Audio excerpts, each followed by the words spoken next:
पढ़ चुकी है, एक दो स्टूडेंट के साथ पढ़ते रहने में, पढ़ाते रहने में, नो इशू। तो जल्दी से बताइए, ये तो जितने हैं ये तो उस समय के हो गए बेटा। अब ये शांति के समय के कौन से हैं? Have you any idea? ये बात तो समझ रहे हैं ना आपकी, ये जो वीर चक्र, परमवीर चक्र और महावीर चक्र किस समय के हुए?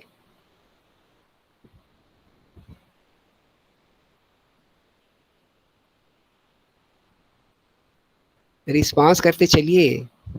सर आपको देवी, क्वेश्चन समझ में नहीं आया। ओके, मैंने ये बोला कि जो गैलेंट्री अवार्ड मतलब बहादुरी के जो अवार्ड हैं, जो केंद्र सरकार के द्वारा नोटिफाई है, जैसे वीर चक्र, परमवीर चक्र, महावीर चक्र, ये जब मिलते हैं तो इनके साथ एक पेंशन मिलती है, मीन्स अ मंथली इनकम। तो ये एग्जेम्प्ट होती है। ठीक, अब मैं ये पूछ रहा हूँ कि ऐसे ही कुछ बहादुरी के अवार्ड होते हैं जो शांति काल में मिलते हैं, वो कौन से हैं? ये तो या तो युद्ध काल में होंगे बेटा, वीर चक्र, परमवीर चक्र, महावीर चक्र, या किसी अशांति क्षेत्र में कुछ कार्य करने पर होंगे। शांति के क्षेत्र में भी तो कुछ बहादुरी के अवार्ड होते हैं, जैसे कहीं बाढ़ आ गई, कहीं सूखा हो गया, कहीं कुछ हो गया, तो वहां पे भी तो हमारी एनडीआरएफ या फोर्सेस जाके कुछ काम करती हैं। तो उस समय के जो अवार्ड होते हैं वो क्या महावीर चक्र, परमवीर चक्र, वीर चक्र होते हैं? नहीं। उनका क्या नाम होता है? और उनके साथ मिलने वाली पेंशन भी एग्जेम्प्ट होती है। उनका क्या नाम होता है जो शांति काल में अवार्ड बहादुरी के मिलते हैं? सर नहीं पता। हाँ, ये बहुत ज़रूरी बेटा इसलिए है, और इसलिए मैं इस पे टोक रहा हूँ। भले आप लोग एम्बेरसमेंट मत फील करिएगा, क्योंकि अब आगे आपके लिए करियर है और किस समय क्या चीज़ कब काम आ जाएगी कुछ पता नहीं है। कि when we are in the, हाँ, हम लोग जब भी पढ़ाई के मूड में हों तो अलग की कोई ऐसी भी जानकारी आती है कि which is just aligning with the subject end of different nature, तो उसको डिस्कस करते चलना चाहिए। तो इससे आपका एरिया बढ़ता चला जाएगा और आपकी रेंज बढ़ती चली जाएगी। तो at the time of any competition you are more eligible to compete। तो ये आपके लिए कौन से होते हैं? सौर चक्र, अशोक चक्र, इनके नाम सुने हैं ना आपने? Yes sir. सौर सौर चक्र, अशोक चक्र, अब इनको सर्च कर लीजिएगा, ये सब शांति काल के हैं। और इनकी भी ऐसी 3 रेंज बनी हुई है, वीर चक्र, महावीर चक्र और परमवीर चक्र की तरह।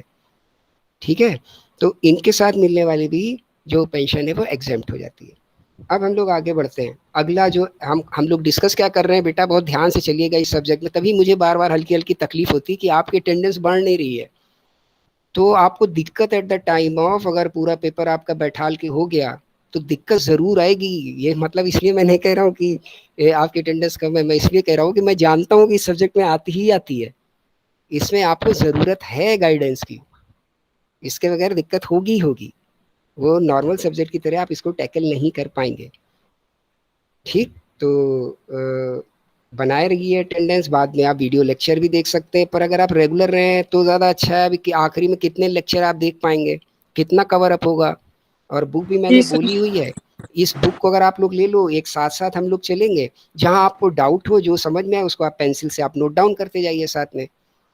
सेम बुक रखते हैं हम लोग, सेम क्वेश्चन करा देंगे आपको, वैसे ही मिलते जुलते सारे। मल्होत्रा की बताई थी हाँ, तो आप उसको खोल के रखिए ना, पेज नंबर 60 है जो चल रहा है, अगर आपके पास है तो उसको खोल लीजिए और साथ साथ डिस्कस करते चलिए। जो भी आपको उसमें चेंजेस समझ में आए या जो नई बात समझ में आए, उसको पेंसिल से लिख लीजिए। जहाँ डाउट हो वो आप अंडरलाइन करके पूछ लीजिए। बिल्कुल आसान तरीका पढ़ने का मैं बता रहा हूँ, ना लंबे लंबे नोट्स बनाने, ना कुछ करना है। Okay sir. कुछ परेशान होने की ज़रूरत नहीं है। ठीक, चलिए आगे बढ़ते हैं हम लोग जल्दी से। तो अगला पॉइंट है हम लोगों का 15 नंबर पॉइंट, कि pension, family pension of the member of the armed force. जो आर्म्ड फोर्स के मेंबर हैं, अब इनको फैमिली पेंशन मिलती है। ठीक ना, अगर वो लाइफ उनकी सरवाइव कर रही है तो उन्हीं को पेंशन मिलेगी जिनके नाम की है। और अगर वो पास ऑन हो गए तो किसको मिलेगी? उनके जो लीगल हायर्स हैं उनको मिलेगी। तो उनके लीगल हायर्स को अगर मिल रही है फैमिली पेंशन, समझ रहे हैं ना, परिवार को जो मिलती है वो पेंशन अगर मिल रही है तो वो एग्जेम्प्ट होगी। अब इसके साथ कंडीशन क्या है? इसके साथ कंडीशन ये है कि वो एग्जेम्प्ट तब होगी कि जिनके नाम पर वो पेंशन मिल रही है, if they have lost their life during the operational duties. Please note down, if they have, या अगर आपके पास बुक है तो इस बात को अंडरलाइन कर लीजिए जहां पे ये लिखी हुई है। कि अगर उन्होंने अपनी ऑपरेशनल ड्यूटीज के दौरान अपनी लाइफ का लॉस किया तो मिलने वाली फैमिली पेंशन एग्जेम्प्ट होगी, अदरवाइज नहीं होगी। ठीक, जितने भी हमारे आर्म फोर्स के पर्सनल हैं उनको जो फैमिली पेंशन मिलती है, family pension means after the life, उन्हीं के जाने के बाद ही तो मिल रही है, तब उनके जाने के बाद मिल रही है तो वो टैक्सेबल है नॉर्मली। एग्जेम्प्ट केवल कंडीशन के साथ होगी, और कंडीशन ये है कि वो जो व्यक्ति जो पास ऑन हो गए उनकी लाइफ का loss during to the operational duties अगर हुआ है तो एग्जेम्प्ट होगी। ठीक, आगे Yes, sir. बढ़ते हैं, आगे बढ़ते हैं, Yes, sir. आगे बढ़ जाइए। Annual value of one palace of the ruler of Indian states. ये क्या रूल हुआ बेटा कि जब हमारा देश स्वतंत्र हुआ तो कई सारे राजे, कई सारे नवाब, कई सारे लोग थे जिनके पास कई कई महल थे।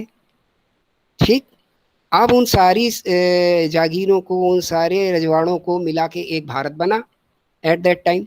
तो जब एक भारत बना तो उनके साथ कई सारे अपने सबके इश्यूज थे कि उनकी कई सारी इनकम्स थी कई सारे महलों से, कई नवाबों के कई कई महल थे, कई राजाओं के कई कई महल थे, तो उनकी हर महल से कोई कोई इनकम थी। तो अब क्या हुआ कि अब अगर वो इंडियन स्टेट में शामिल होने वाले थे तो वो उस इनकम का लॉस होने वाला था, तो उनको कुछ इश्यू थे, क्योंकि वो तो अभी तक केवल जनता के कर से और अपनी आमदनी से चल रहे थे, उन्होंने कभी कुछ काम तो किया नहीं था नवाबों और राजाओं ने।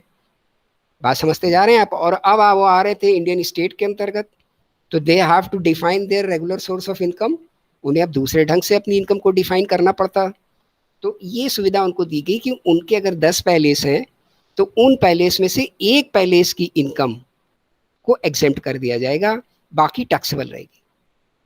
समझ रहे हैं आप कि अगर उनके 10 पैलेस हैं तो उन 10 पैलेस में मान लीजिए उन्होंने इतना बड़ा पैलेस है कि उसमें उन्होंने 100 दुकान किराए पे उठा रखी है, और उनके पिताजी के पिताजी वो शेर को मार के लाए थे, वो टंगाया, और उनके बाप के दादा के पास इतनी लंबी तलवार थी और सोने का मुकुट था, तो लोग म्यूजियम में देखने जाते हैं, उसका कुछ टिकट लगता है, देखा है ना आपने, होती ना ऐसी टूरिस्ट प्लेसेस, तो वो होने वाली इनकम उनकी इनकम है। तो एक पैलेस की इनकम एग्जेम्प्ट हो जाएगी, बाकी टैक्सेबल होगी। क्लियर? अगर उनके पास 10 महल हैं तो एक महल से होने वाली इनकम वो चूज कर लें कि कौन सा महल है, ये ऑप्शन उनको दे दिया गया कि आपके पास ABCD से लगा के 10 तक अगर पैलेसेस हैं तो you may choose may be B, may be the C, may be the A, may be the D और E और F, वॉट, इसको आप बता दो, इसकी इनकम को हम एग्जेम्प्ट कर देंगे। मतलब जहां से हाई इनकम हो रही है उसको एग्जेम्प्ट करा लो अपनी तुम, लेकिन एक पैलेस तक बस, बाकी आपकी इनकम मानी जाएगी और आप टैक्सेबल होंगे। ठीक, the annual Yes, sir. Value, annual value of one palace, एक की एनुअल वैल्यू। ठीक है, अब आ जाते हैं हम लोग आगे पर, इनकम ऑफ शेड्यूल्ड ट्राइब्स। अब इनकम ऑफ शेड्यूल्ड ट्राइब्स, ये कौन से शेड्यूल्ड ट्राइब है? सारे नहीं, सम स्पेसिफाइड एरियाज। वो स्पेसिफाइड एरिया कौन से हैं? अरुणाचल प्रदेश, मणिपुर, मिजोरम, नागालैंड, त्रिपुरा एंड सिक्किम। मतलब आपके नॉर्थ ईस्ट के स्टेट्स एक्सेप्ट आसाम, आसाम को छोड़ के आपके सारे स्टेट्स आ रहे हैं, आसाम को और मेघालय को छोड़ के। ठीक, लिख सकते हैं आप शॉर्ट में कि आसाम और मेघालय को छोड़ के बाकी जो नॉर्दर्न स्टेट्स हैं वो Ladakh region of Jammu and Kashmir, इतने एरिया के रहने वाले शेड्यूल्ड ट्राइब्स की इनकम को एग्जेम्प्ट किया गया है। पहले एरिया और फिर उस एरिया में रहने वाली ST कैटेगरी की इनकम एग्जेम्प्ट है। ठीक, आगे बढ़ते हैं। Certain income of Sikkimese, Sikkimese की इनकम को एग्जेम्प्ट किया गया है। अब ये इनकम कौन कौन सी है, किसकी एग्जेम्प्ट होगी? ऑफ एनी इंडिविजुअल, किसी भी इंडिविजुअल की एग्जेम्प्ट होगी। ठीक है, और income from any source in the state of Sikkim, state of Sikkim में किसी भी तरीके की इनकम कर रहे हो वो, मतलब किसी भी प्रकार से, चाहे नौकरी से, चाहे व्यापार से, चाहे हाउस प्रॉपर्टी से, चाहे कैपिटल गेन, जो हमारे 4-5 सोर्स हैं, इनकम फ्रॉम अदर सोर्स, किसी भी इनकम से कर रहे हो प्रकार से, वो इनकम एग्जेम्प्ट होगी अगर वो सिक्किम के स्टेट की बाउंड्री के अंदर कर रहे हैं और उनका नेचर क्या है, वो सिक्किम के डोमिसाइल है। ठीक, किसी भी तरीके की डिविडेंड या इंटरेस्ट की इनकम ऑन सिक्योरिटीज। ध्यान से इसको अंडरलाइन करना है या लिखना है। इनकम बाय डिविडेंड और bye interest on security, not on the interest of saving accounts. Securities की बात कर रहा है वो, तो सिक्योरिटीज की बात होगी। किसका ब्याज? जो सिक्योरिटीज पे मिलता है। ठीक, सिक्योरिटीज पे मिलने वाला ब्याज और डिविडेंड की इनकम, ये भी एग्जेम्प्ट होगी। किसी तरीके की और इनकम हो तो वो भी एग्जेम्प्ट होगी। ठीक है, लेकिन अगर सिक्किमीज वुमेन ने शादी कर ली किसी नॉन सिक्किमीज के साथ, ठीक, तो ये एग्जेम्पशन नहीं मिलेगा। ठीक, प्लीज नोट डाउन। ये जो एग्जेम्पशन है ये टोटल सिक्किम के जो डोमिसाइल्स हैं उनके लिए है, वेदर मेन और वेदर वुमेन। ठीक, बता भी दिया उसने किस किस तरीके की इनकम, किसी भी तरीके की हो, डिविडेंड और इंटरेस्ट सिक्योरिटी का हो तो वो भी। लेकिन अगर कुछ सिक्किमीज वुमेन ने किसी नॉन सिक्किमीज से मैरी की तो फिर ये एग्जेम्पशन उस वुमेन को नहीं मिलेगा। इतनी बात हो गया। ठीक है, ओके। अगला पॉइंट है आपका any subsidy from the tea board. अब ये जो टी बोर्ड्स हैं हमारे, ये कुछ सब्सिडी देते हैं। ठीक, तो ये सब्सिडी भी एग्जेम्प्ट होगी। पर ये सब्सिडी किस लिए मिल रही हो? Replantation and replacement of the tea bushes, कि आपके जो चाय के पौधे हैं उनको आप दोबारा लगाओ, नए लगाओ, या उनको हटा करके दूसरे लगाओ।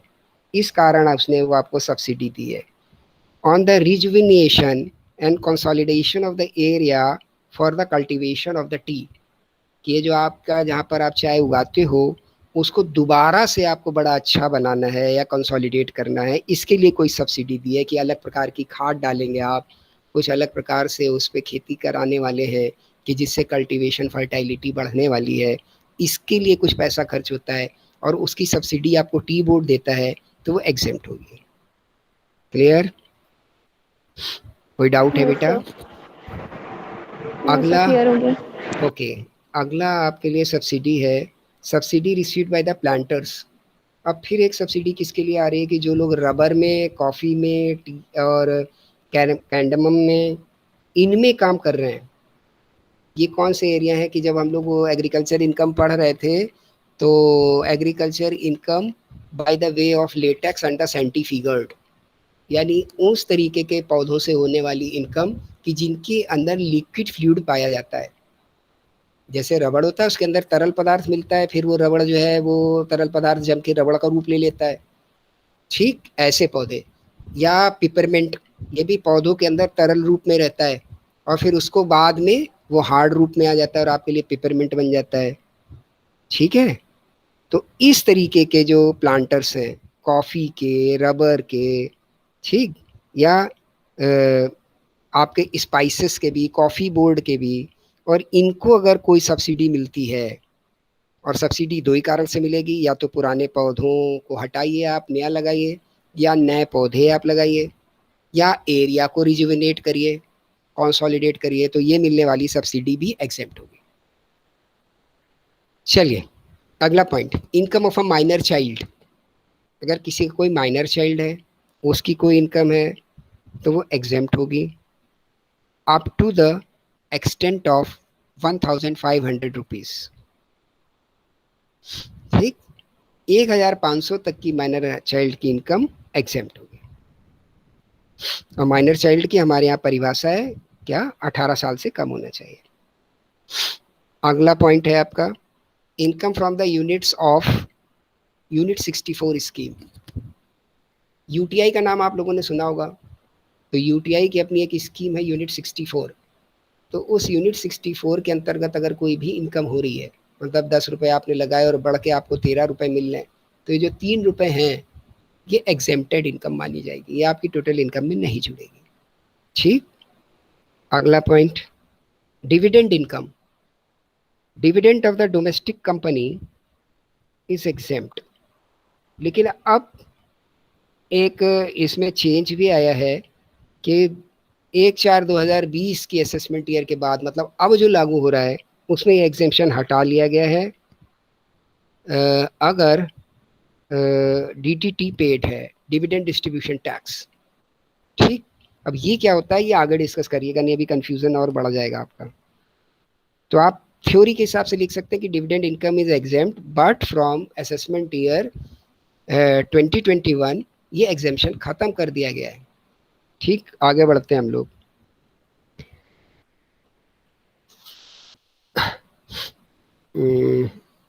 बाप रे, जांच जाओ भैया, कहाँ तक आसान बनाएंगे हम इसको। एनी इनकम, खुद ही आप देख लीजिए कितना आसान हो पा रहा है। Any income arising to a shareholder on account of the buyback of share of the domestic company shall be exempt. Any income arising to a shareholder, बहुत आराम से पढ़ रहे हैं हम। Any income arising to a shareholder on account of buyback of shares by a domestic company shall be exempt.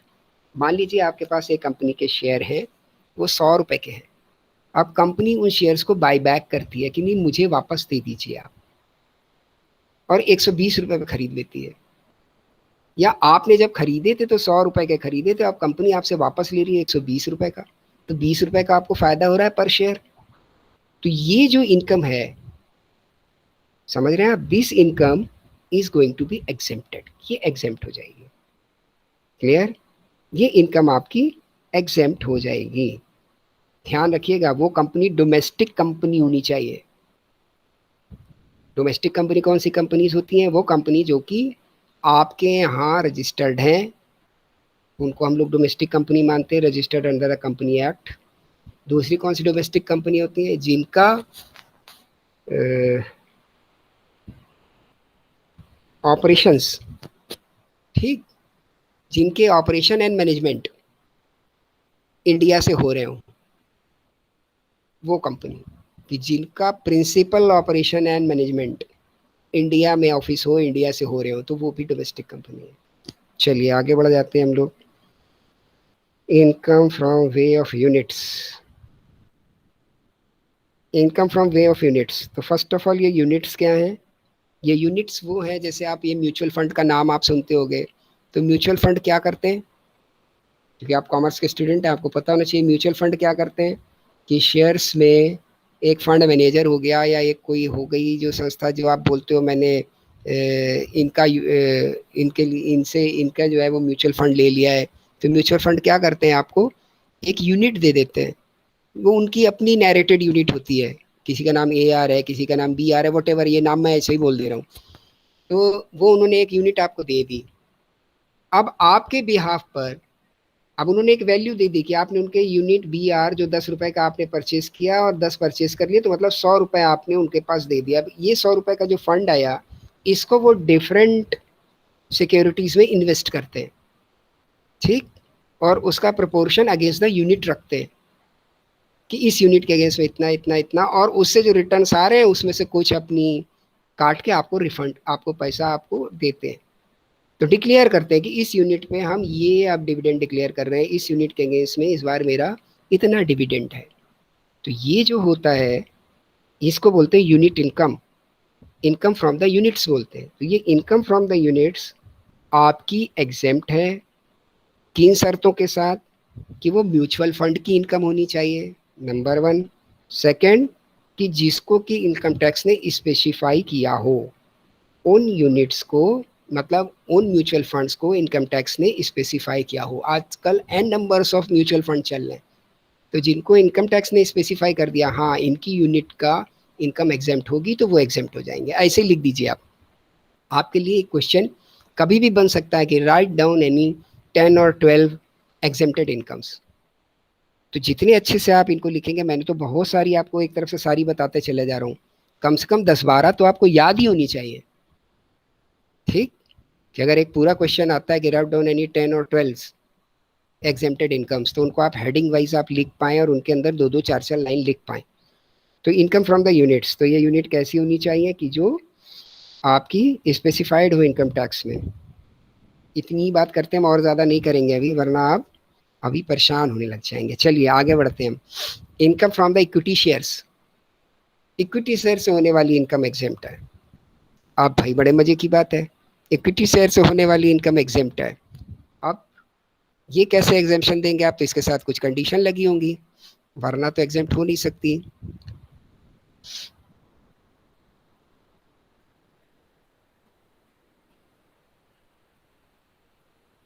भाई इसके लिए तो पूरा लिखना पड़ेगा। ओके, ये इनकम आपको अराइज हुई हो on transfer of the long term asset, ठीक, और उसके अगेंस्ट में आपने इक्विटी शेयर परचेज किए हो, और ये काम हुआ हो 28/2/2003 से 1/3/2004 के बीच में, और उसको आपने 12 महीने होल्ड किया हो, तब ये एग्जेम्पशन मिलेगा। तो इतना ज़्यादा याद कर पाना भी कठिन है, तो आप वो आसान आसान वाले पॉइंट याद कर लीजिए। मैं बताता केवल चला जा रहा हूँ एक तरफ से, ठीक। अब capital gain from the transfer of agriculture land,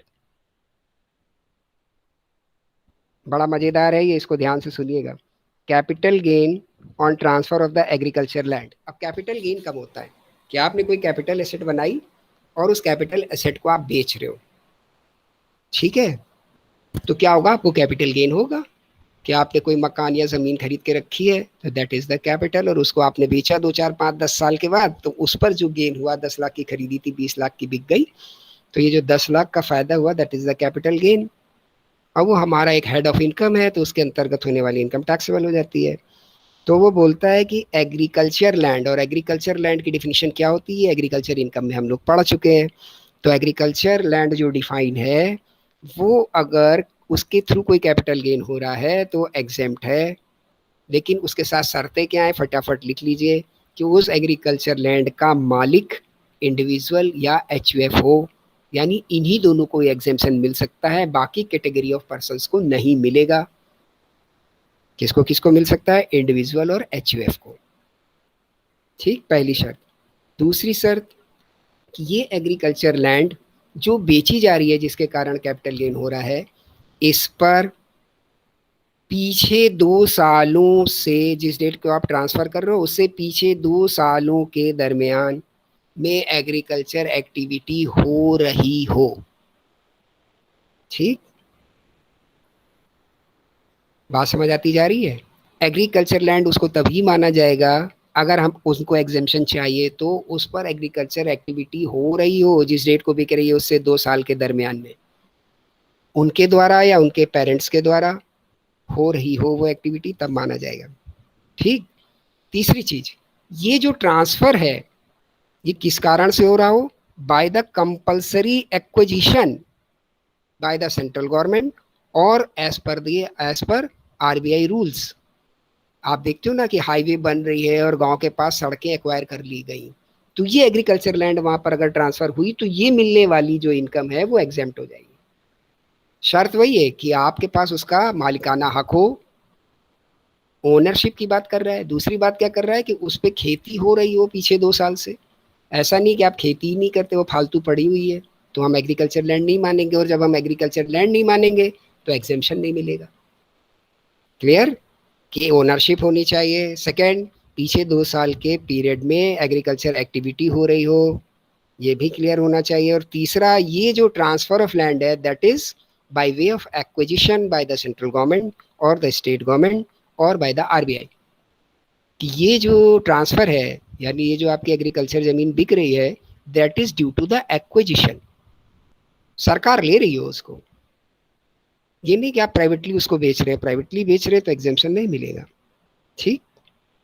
और कभी कभी क्या होता है कि आपका गवर्नमेंट ने एक्वायर किया, तो उसने बोला कि भाई मैं 10 लाख रुपए बीघे पे आपकी ज़मीन को एक्वायर करता हूँ, ठीक है। आपने कहा अरे यार गवर्नमेंट का पोजीशन है, आप कुछ कह तो सकते नहीं हो। आप बोले नहीं कम लग रहा है। उसने कहा ऐसा है, कम लग रहा है, ज़्यादा लग रहा है, जो भी लग रहा है, मैंने नोटिफिकेशन निकाल दिया, नाउ आई हैव एक्वायर्ड। आपको जो भी दिक्कत है तो न्यायालय के दरवाजे खुले, आप जाइए। तो फर्स्ट ऑफ ऑल आप इसको तो चैलेंज कर ही नहीं सकते हो कि एक्वायर मत करो। आप ये बोलोगे यार ये 10 लाख दे रहे हैं ये कम है और मुझे और ज़्यादा मिलने चाहिए, तो आपका मुकदमा चलता है 1-2 साल। उसके बाद जो है वो कोर्ट को लगता है कि हाँ ये 10 लाख कम है, इनको 15 मिलने चाहिए थे, तो आपका कंपनसेशन क्या हो गया? इनहांस। तो ये जो 5 लाख रुपए आपको बाद में मिलने हैं ये भी एग्जेम्प्ट हो जाएंगे। Enhance compensation due to the transfer of agriculture land which is satisfying the conditions which are discussed above, that is also exempt. Any enhanced compensation, और ये enhanced compensation by the way of code भी मिल सकता है, by the government भी मिल सकता है कि government को ही लगे यार कि हम ढेर मुकदमा लड़े, जब तक मुकदमा चलता रहेगा यार हम कुछ बनवा नहीं पाएंगे, मेरा प्रोजेक्ट डिले होगा।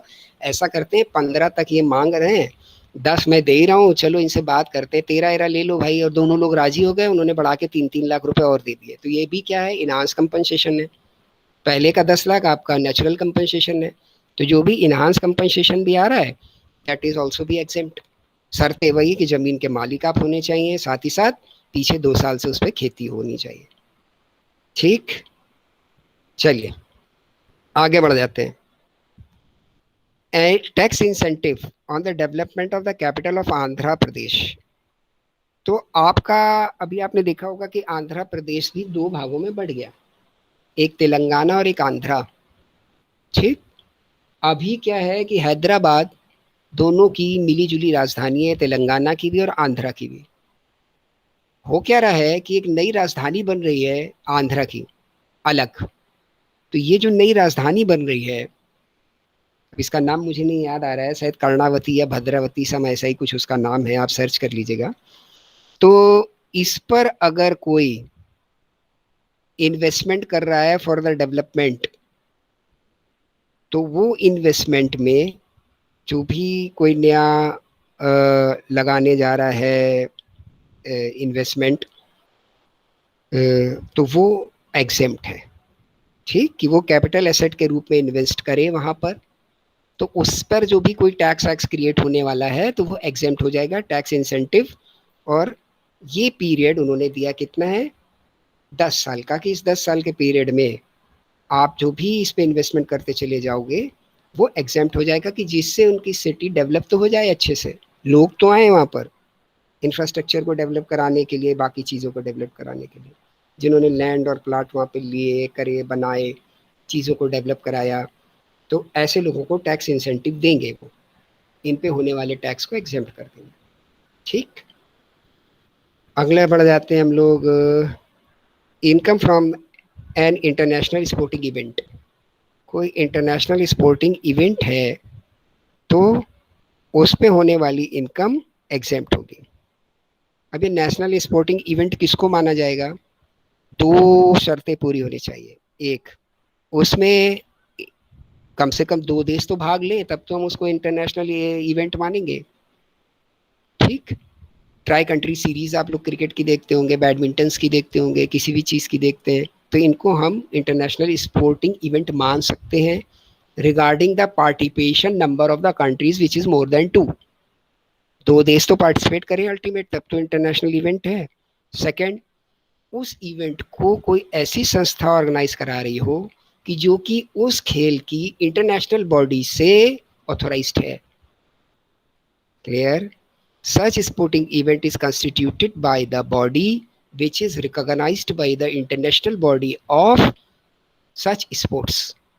कि अगर क्रिकेट की बात हो रही है तो बीसीसीआई कराए, और बीसीसीआई आईसीसी से अप्रूव्ड है, एसोसिएटेड है। अगर किसी एथलीट की बात हो रही है तो इंडियन ओलंपिक्स एसोसिएशन कराए, और वो इंटरनेशनल ओलंपिक एसोसिएशन से एसोसिएटेड है। ऐसा स्पोर्टिंग इवेंट से होने वाली इनकम एग्जेम्प्ट है। ठीक, income from a subsidiary company. अब अगर कोई सब्सिडरी कंपनी है तो उसकी इनकम एग्जेम्प्ट है। सब्सिडरी कंपनी का कॉन्सेप्ट आप लोग अच्छे से समझते हैं।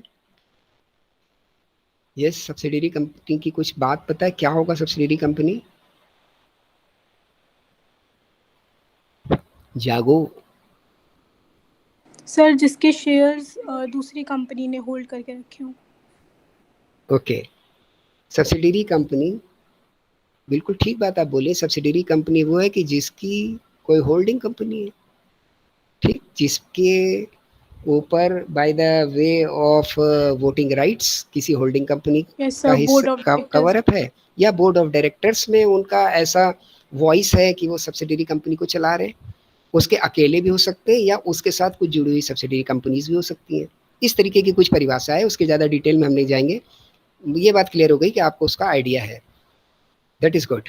तो सब्सिडरी कंपनी को होने वाली इनकम एग्जेम्प्ट है, बशर्ते, अब शर्तें सुन लीजिए, कि वो किस तरीके के बिजनेस में एंगेज हो, जनरेटिंग एंड ट्रांसमिशन और डिस्ट्रीब्यूशन ऑफ पावर। ऐसे बिजनेस में अगर वो इंगेज्ड है तो उसको होने वाली इनकम एग्जेम्प्ट है, ठीक, तभी यस एग्जेम्प्ट सर। होगी। इतनी ही बात लिख दीजिएगा, इतनी ही बहुत है। अगला आपका पॉइंट है specified income of a body or authority. Specified income from a body or authority. अब ये बॉडी और अथॉरिटी क्या है? ये बॉडी और अथॉरिटी में बिल्कुल अच्छे समझ लीजिए, ये बॉडी और ये अथॉरिटी बनी हो अपॉइंटेड और कंस्ट्रक्टेड थ्रू एनी ट्रीटी और any agreement between the central government and the two और मोर कंट्रीज, और इनके लिए कोई कन्वेंशन साइन हुआ हो। आप देखते हैं ना कि ये क्या है, ये कैसे अच्छे से एग्जांपल आपको दूं जिससे समझ में आ जाए। ये गंगा सफाई योजना है, ये गंगा सफाई योजना एक बॉडी बन गई। इसमें पता है विश्व बैंक का इतना पैसा लगा है, हम लोग ऐसे अखबार में खबर पढ़ते हैं। इसमें पता है कि विश्व बैंक का इतना लगा है, और साथ ही साथ इसमें ना वो फलां एक इंटरनेशनल संस्था है, उसका भी इतना हिस्सा है। तो ये एक दो इंटरनेशनल बॉडी या दूसरी बॉडीज हो गई, लेकिन इनका अगर वो हिंदुस्तान में गंगा सफाई योजना में काम करने आ रहे हैं तो भारत की सरकार के साथ कुछ कन्वेंशन, कुछ ट्रीटी, कुछ तो साइन हुआ होगा। हाँ हुआ है भाई, उसके बगैर कैसे कर सकते हैं? तो आपकी सारी शर्तें पूरी हो गई। तो इनके थ्रू अगर कोई ऐसी इनकम बाय द वे अगर हो जा रही है तो वो भी एग्जेम्प्ट हो गई, ठीक। तो कोई बॉडी या कोई अथॉरिटी विच इज कंस्टिट्यूटेड, जो बनी हो या अपॉइंटेड, जिसको ये काम दिया गया हो, वो एक या दो कंट्री या एक दो और विदेशी संस्थाओं के साथ मिलके बनी हो सकती है, ठीक। इसका कोई कन्वेंशन आपकी सेंट्रल गवर्नमेंट के साथ साइन किया हो, किसी पर्पस से की गई हो, ये पर्पस प्रॉफिट का भी हो सकता है, ठीक। और इसको ऑफिशियल गजेट में डिक्लेयर भी किया गया हो।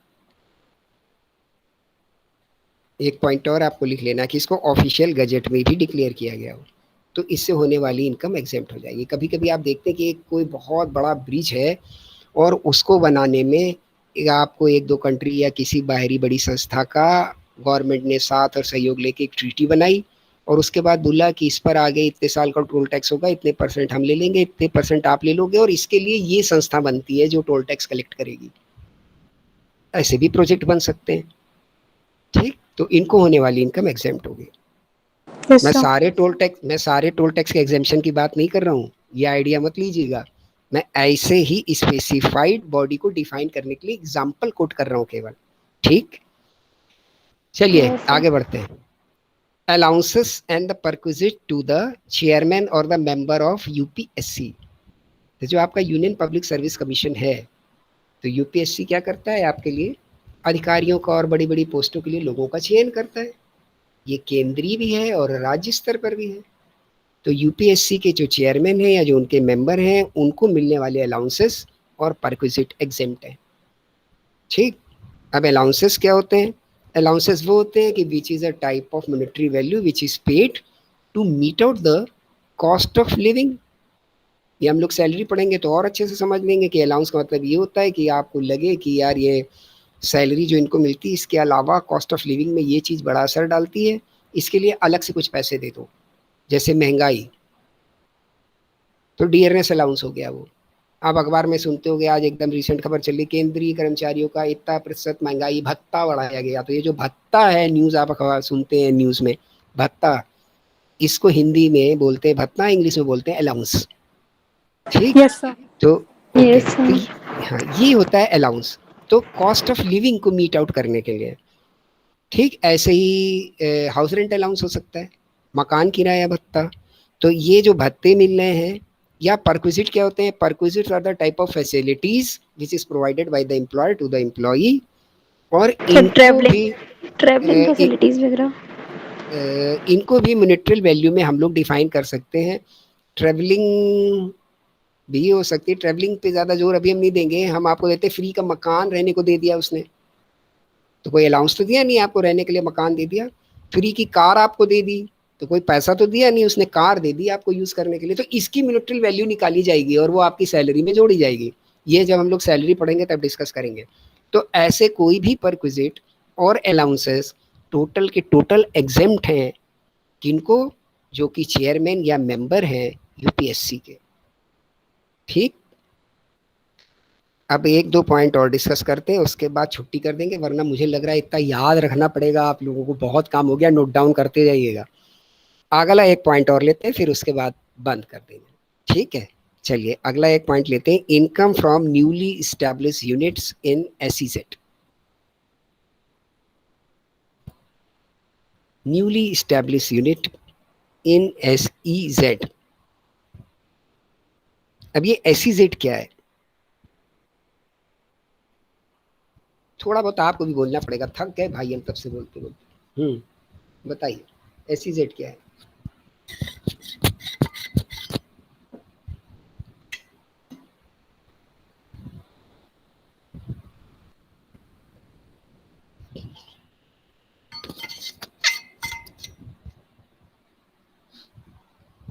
देवियों सज्जनों, अरे अरे कोई सज्जन है नहीं, सारी देवियां। हाँ देवियों बताओ एसईजेड क्या है? Special economic zone.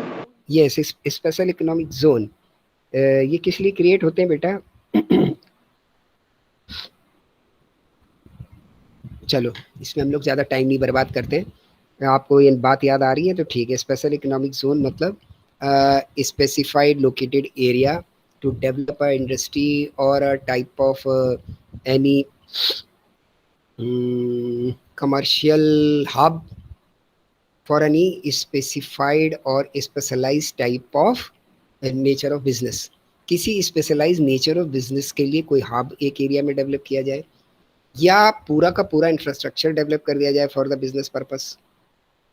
तो कोई एरिया बोलते हैं, तो होता क्या है वहाँ पर इंडस्ट्रीज को अपॉर्चुनिटीज दी जाती है कि वो आए हमारे स्टेट में या हमारी किसी एरिया में, कोई बड़ा बैकवर्ड एरिया है इंडस्ट्रीज से रिलेटेड, तो हम क्या करेंगे कि उन 2-4 ज़िले में या 1-2 ज़िले के किसी 10-20-25-50 किलोमीटर के एरिया को बोल देंगे यहाँ पे एसईजेड। अब यहाँ पर आके जो कोई यूनिट लगाएगा तो उसको हम इतनी इतनी टैक्स कंसेशन देने वाले हैं, उनसे हम जीएसटी नहीं लेंगे, उनसे हम इनकम टैक्स नहीं लेंगे, इतने साल तक नहीं लेंगे, आओ और लगाओ। तो ये स्पेशल इकोनॉमिक जोन हो गया। ये किसी किसी खास इंडस्ट्री से रिलेटेड कोई एरिया हो सकता है, या इटसेल्फ अपने आप में कोई एरिया हो सकता है जहाँ पे कई सारी इंडस्ट्रीज एक साथ रन कर रही हो। एक एग्जांपल आपके लिए है कि जब आप कानपुर से उन्नाव की ओर आगे बढ़ेंगे तो एक थोड़ा सा लेदर क्लस्टर वो बनाया गया क्लस्टर, ये एक छोटा इकोनॉमिक स्पेशल इकोनॉमिक जोन है आपके लिए, कि यहाँ पर आकर कोई इंडस्ट्री अगर लेदर से रिलेटेड लगा रहा है तो उसको कुछ कंसेशंस गवर्नमेंट देती है रिगार्डिंग टैक्सेस। ठीक, आप जो ये स्पेशल इकोनॉमिक जोन बता रहे हैं, फर्स्ट ऑफ ऑल ये डिफाइन होना चाहिए सेंट्रल गवर्नमेंट के अंदर। दूसरा, ये इकोनॉमिक जोन कब लगना चाहिए? 2005 के बाद और 2020 के पहले, 1/4/2020 के पहले। इसकी टाइम समय समय पर सरकार बढ़ाती घटाती रहती है। ठीक, और इस इकोनॉमिक जोन में manufacture and produce of article, short points में आप लोग लिखते चाहिए, किस पर्पज से लगाओ? For manufacturing and produce of articles or things to provide any services including software services. इस पर्पज से ये एसईजेड बनाई हो, मतलब सारी चीज़ें इन्होंने ऑलमोस्ट कवर कर ली। Producing of articles, manufacturing of articles, then services को भी कवर कर लिया, साथ ही साथ सॉफ्टवेयर को भी कवर कर लिया। फिर दूसरी बात कि आपकी मान लीजिए एक एरिया हमने डिक्लेयर किया कि कानपुर से लगाकर बिल्लौर तक चले जाइए, ये पूरा पूरा एसईजेड है, तो हो सकता है इसके बीच में पहले से कुछ इंडस्ट्री चल रही हो। अगर पहले से कोई इंडस्ट्री चल रही है तो वो एसईजेड का हिस्सा नहीं बनेंगी। न्यूली कंस्ट्रक्टेड, अंडरलाइन कर लीजिए, न्यूली कंस्ट्रक्टेड। तो न्यूली कंस्ट्रक्टेड क्या है? एसईजेड न्यूली कंस्ट्रक्टेड नहीं है, एसईजेड तो डिक्लेयर होता है। न्यूली कंस्ट्रक्टेड आपका क्या है? वो इंडस्ट्रीज है। ठीक, तो वो इंडस्ट्रीज आपकी न्यूली कंस्ट्रक्टेड है। अब ये किसी स्प्लिटिंग से या रिकंस्ट्रक्शन से ना बनी हो, कि पहले से आपकी एक यूनिट है, उसको आपने तोड़ा और एक नई बना दी, स्प्लिट अप कर दिया या उसको रिकंस्ट्रक्ट कर दिया। नई बने, शर्तें हैं कि अगर आप पुरानी से बना रहे हैं तो 20% से ज़्यादा हिस्सा इस्तेमाल ना हो। ठीक, ध्यान रखिएगा कि अगर आप नया बिजनेस बना रहे हैं, नया आप अपना वो लगा रहे हैं इंडस्ट्री, तो पुरानी अगर आपकी उसी एरिया की कोई इंडस्ट्री चल रही है तो उसका 20% से ज़्यादा मशीनरी और प्लांट नई इंडस्ट्री में इस्तेमाल ना हो, तब हम मानेंगे उसको कि the industry which is eligible for the concessions. ये शर्तें हैं। ठीक, पहली शर्त कि वो एसईजेड किस किस काम से बना हो। दूसरी शर्त पुरानी इंडस्ट्री को तोड़ के ना बनाया गया हो, और अगर तोड़ के बनाया गया है तो 20% से ज़्यादा प्लांट और मशीनरी पुरानी इस्तेमाल नहीं होनी चाहिए। ये अगर शर्तें पालन हो रही हैं तो जो क्वांटम ऑफ प्रॉफिट्स है which is arises due to the exports. अभी इसमें बहुत सारे इंटेंसिव होते हैं, सबकी बात नहीं हो रही है बेटा। यहाँ पे जो सेक्शन 10AA है उसकी बात कर रहे हैं हम। एसईजेड में कई तरीके के इंसेंटिव होते हैं। हो सकता है जीएसटी का भी इंसेंटिव हो, उसकी भी कोई छूट मिल रही हो सकता है कोई और इंसेंटिव हो। अभी जिस इंसेंटिव की बात हो रही है which is declared under the section 10AA, उसकी बात हो रही है। तो उसमें उसने ये शर्तें आपको बता दी, फिर बताया कि पहले 5 साल में जो भी प्रॉफिट हो रहा है उसका 100%, पर शर्त क्या है कि वो इनकम किसके कारण होनी चाहिए, ड्यू टू द एक्सपोर्ट। अगर आपकी एक इंडस्ट्री है, आपने बनाई, ठीक बात, आपने उस पर 1 लाख रुपए का प्रॉफिट कमाया, ठीक बात। इस 1 लाख के प्रॉफिट में से 70 लाख रुपए आपके एक्सपोर्ट के कारण आए और 30 लाख रुपए आपके इंटरनल बिजनेस के कारण आए। इंटरनल बिजनेस में किसको बोल रहा हूँ, विद इन इंडिया को। ठीक, तो ये जो 70 लाख रुपए आपने कमाए, ये जो प्रॉफिट बोल रहा हूँ, टर्नओवर नहीं, तो ये जो 70 लाख है profit due to the export, ये पूरा का पूरा एग्जेम्प्टेड इनकम है। इस पे आपको टैक्स नहीं देना शुरुआत के 5 साल तक। देख रहे हैं आप सेज का कमाल। तो कभी भी कोई सेज बनता है तो कई सारे जो प्लेयर्स हैं वो वहां पे जाते हैं कि यार यहाँ एक इंडस्ट्री डाल लो, शुरुआत के इतने साल तक तो टैक्स तो देना ही नहीं पड़ेगा इनकम से, इतने में तो मेरी इंडस्ट्री फ्री हो जाएगी। ठीक, फिर अगले 5 साल क्या होगा, अगले 5 साल में ये होगा कि 50% of the profit which is arises due to the export exempt. यानी अब अगर यही अगले 5 साल में यही 1 करोड़ की फिगर में 70 लाख रुपए आपके आ रहे हैं एक्सपोर्ट बिजनेस के प्रॉफिट से, तो इसमें से 35 लाख की इनकम एग्जेम्प्ट हो जाएगी। 35 लाख की इनकम टोटल इनकम में शामिल हो जाएगी। ये तो 5 साल हो गए, 5 और 5 10। फिर अगले 5 साल फिर उस 70 लाख में से आप क्या करेंगे, 50% के प्रॉफिट को अलग रख सकते हैं। 35% पर आपको टैक्स देना पड़ेगा। 35 लाख आप अलग रख दीजिए for the purpose of enhancement of your such business.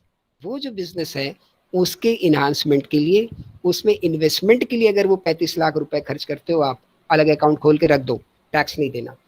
लेकिन उसको यूज कहाँ करोगे, for the development and enhancement और अपग्रेडेशन ऑफ द बिजनेस, उसी बिजनेस में जो सेज में लगा हुआ है। तो उसमें वो 35 लाख रुपीस आप इन्वेस्ट कर सकते हैं। नई मशीनरी ले आइए, नया कुछ और ले आइए, उसको बढ़ाइए, तो वो 35 लाख रुपीस आप इस्तेमाल कर रहे हो तो आपके लिए नॉन टैक्सेबल है। अगर आप उसने वो 35 को आपने अलग तो रखा लेकिन बाद में फिर अपने पर्सनल यूज में ले लिया या किसी दूसरे यूज में ले लिया तो वो टैक्सेबल हो जाएंगे। ठीक है, तो ये है बेटा एक शॉर्ट इसका वो कि 10AA कैसे अप्लाई होता है। तो 10AA में पहले तो जो आपका टोटल प्रॉफिट है उसमें से आपको एक्सपोर्ट प्रॉफिट डिफाइन करना पड़ेगा। इस एक्सपोर्ट प्रॉफिट में पहले 5 साल आपको क्या करना पड़ेगा, पहले 5 साल के एक्सपोर्ट प्रॉफिट फुल्ली एग्जेम्प्ट हो जाएगा। फिर उसके बाद का 5 साल का एक्सपोर्ट प्रॉफिट का 50% एग्जेम्प्ट है, और उसके बाद के 5 साल का 50% प्रॉफिट आपको एक अलग स्पेसिफाइड अकाउंट बना के उसमें डालना होगा, और वो तब तक टैक्सेबल नहीं होगा कि जब तक आप उसको कहीं और इस्तेमाल नहीं करते।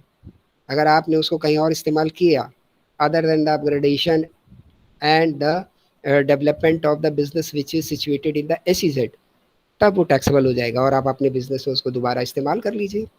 और साथ ही साथ उसका नेचर ऐसा हो कि जिससे बिजनेस में डेवलपमेंट हो रहा हो, अपग्रेडेशन हो रहा हो, तो एग्जेम्प्ट हो जाएगा। ठीक है, तो ये कुछ बातें थी जो हम लोगों ने अब डिस्कस कर ली हैं।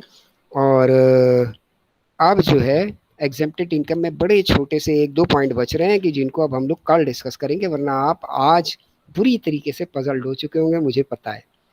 ठीक, तो कल इसके 1-2 छोटे-छोटे पॉइंट और बचे हैं, उनको डिस्कस करने के बाद एग्जेम्प्टेड इनकम की काफ़ी सारी चीज़ें हमारी कवर अप हो जाएंगी और फिर हम लोग नेक्स्ट टॉपिक की ओर बढ़ जाएंगे, which is income of salaries.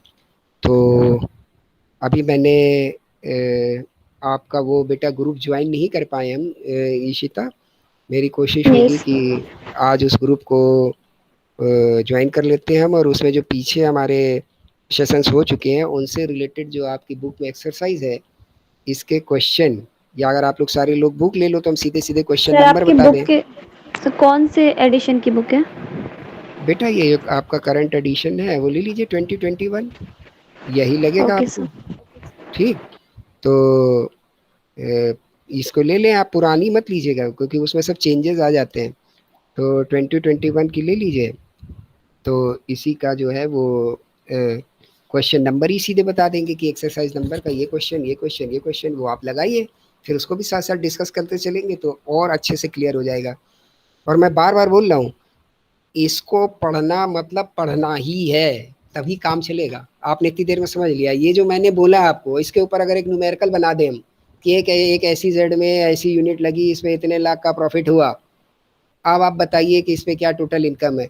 तो अगर आपको ये क्लियर ही नहीं है कि पहले 5 साल में एग्जेम्प्ट होगा, दूसरे 5 साल में 5% होगा और एक्सपोर्ट इनकम ही होनी है, कैसे बेटा हल करोगे इसको? बात समझ आती जा रही है कि इनकम टैक्स में थ्योरी सब कुछ है, ना डेबिट करना है, ना क्रेडिट करना है, ना कोई आप रूल कुछ भी नहीं लगा सकते आप। जितनी अच्छी थ्योरी क्लियर है उतना ही न्यूमेरिकल क्लियर है। सर समझ हमारा आता जा रहा है ऑब्जेक्टिव आपको? पेपर होगा क्या?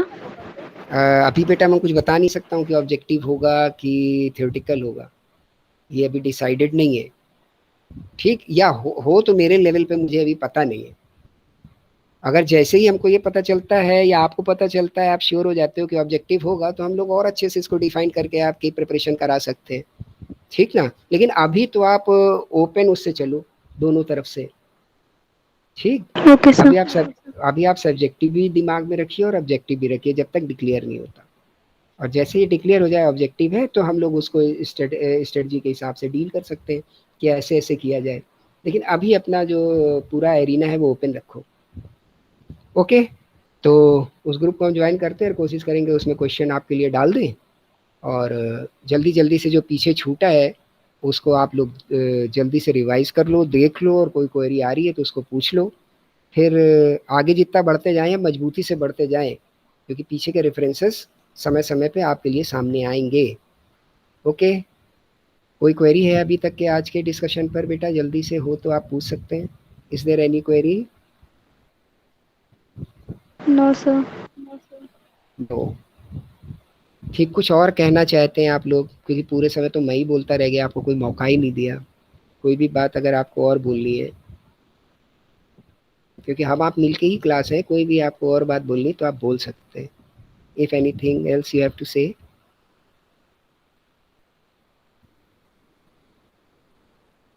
यस बेटा, anything else you have to say?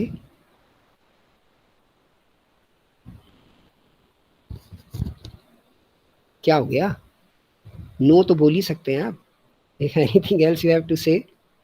Sir unit 1 complete हो गई है ना? मैंने सारे टॉपिक्स तो बेटा आपको बता ही दिए। अब आपकी यूनिट जरा मुझे नज़र डालनी पड़ेगी कहाँ से कहाँ तक जा रही सर ये है। Deduction from gross total income और rebate and relief. Deduction from GTI, तो वो तो डिडक्शन अभी कवर नहीं है आपका। ठीक, ठीक है अ, सर। तो डिडक्शन ही, इसके बाद हम डिडक्शन ले लेते हैं। क्या क्या है आपके यूनिट 1? सर बाकी तो लग रहा है हो गया शायद, लेकिन शायद deduction from gross total income, rebate and relief. एक, ओके, रिबेट एंड रिलीफ। तो आप पूरी यूनिट 1 बोलो मुझे। सर पूरी यूनिट में पहले तो बेसिक कंसेप्ट है, income, agriculture income, casual income, assessment year, previous year, gross total ठीक। Income, total income person. फिर है ठीक। Tax evasion, avoidance and tax planning.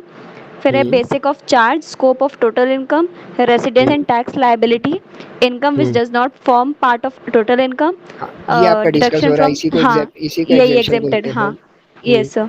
और सर हम्म। Deduction from gross total income, rebate and relief. हाँ, तो अभी जीटीआई करा देंगे इसके बाद हम आपका यही जो डिडक्शन आप बता रहे हैं सेक्शन 88 का है वो, तो वो करा देंगे। और रिबेट और रिलीफ, तो रिबेट यस सर। और रिलीफ की तो कुछ कुछ बात हो गई है। रिबेट तो मैंने आपको बताया है 87A में मिलता है, जब हमने आपको कैलकुलेशन बताया था। ठीक, तो रिबेट की तो कुछ कुछ बात हो गई है आपसे। रिलीफ तो मार्जिनल रिलीफ है, वो एक दिन में 10 मिनट में बता देंगे आपको। ठीक, तो ये जो आप हमारे 2 ओके सर। लेक्चर्स आ रहे हैं, इसमें उम्मीद रखते हैं हम कि आपका इतना पूरा तो काम हो जाएगा। ठीक। Okay okay, sir. Very nice meeting with you. चलिए, कल मुलाकात होती है। Thank you very much all of you. Thank you sir. Thank thank you you बेटा। सर। Thank you.